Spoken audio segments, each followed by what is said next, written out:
input ini dulu. Oke. Ini input data kendaraan. Jika sebelumnya pembayaran pajak kendaraan di kantor Samsat Lubuk Linggau dilakukan secara tunai, kini masyarakat bisa menikmati pelayanan lebih mudah dan efisien dengan sistem pembayaran yang bisa dilakukan secara non-tunai atau dengan menggesek ATM di mesin edisi atau bisa juga lewat dompet digital. Kemudahan membayar pajak ini untuk mendorong peningkatan pendapatan asli daerah atau PAD dari sektor pajak di wilayah Kota Lubuk Linggau. Dengan begitu, para wajib pajak tidak perlu lagi membawa uang tunai karena tinggal gesek ATM atau scan barcode QRIS saja. Salah satu wajib pajak mengaku sangat terbantu dengan adanya layanan pembayaran terbaru ini karena tidak perlu lagi membawa uang cash dan lebih aman.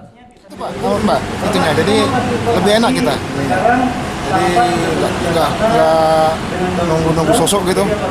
Jadi dia udah pas gitu kan Kepala UPTB Samsat Lubuk Linggau mengatakan, kemudahan membayar pajak non-tunai ini merupakan tindak lanjut upaya Samsat memberikan layanan terbaik kepada masyarakat.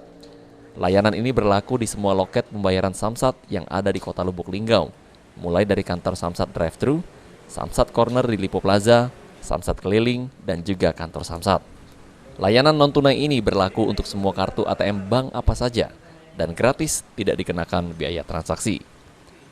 Sudah dimulainya, sudah bisa dipakainya, tadi rekan-rekan user sudah lihat sendiri, bisa dipakai ya Pak Irwansyah, bahwa kita sudah menerapkan pembayaran non-tunai EDC, Electronic Data Capture, atau mesin gesek ya Pak Irwansyah. Ya, selain itu juga ada QRIS, pakai aplikasi mobile banking.